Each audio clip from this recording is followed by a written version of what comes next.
In today's video, I'm going to teach you how to use Microsoft Loop for note-taking. First, open your browser and search for Microsoft Loop.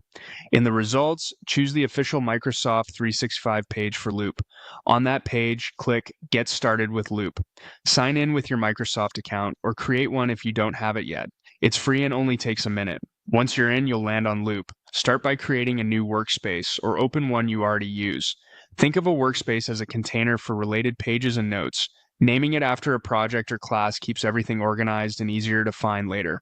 Inside the workspace, you'll see a blank page. At the top, click Add Title and give your note a clear, searchable name like Project Kickoff Notes or Biology Lecture Week 3. Below the title, start typing your notes. Loop autosaves as you go, so there's no need to worry about losing work.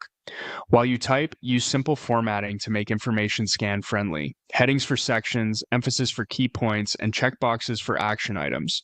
Short bullets work great to capture ideas quickly. If you paste links, Loop often unfurls them into handy previews that you can reference at a glance. Want to speed things up? Use a template. In your page, open the template gallery. Browse the options and pick one that fits your scenario.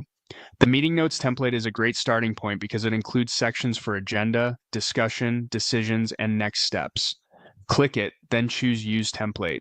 The page will populate instantly. Just replace the placeholder text with your real details, delete what you don't need, and add any extra sections to match your workflow. Finally, share your notes so everyone stays aligned. Click Share in the upper right. From here, you can copy a link or invite people directly. Adjust who can view or edit depending on your needs, and keep in mind your organization settings may limit external access. Once shared, teammates can contribute in real time, leave comments, and check off tasks as they're completed. That's the basic flow. Search for Microsoft Loop, get started, create or open a workspace, add a titled page, type your notes, optionally apply a template, and share. Follow these steps whenever you need to capture ideas, run meetings, or keep project knowledge in one place, and you'll build a reliable, collaborative note system with almost no setup.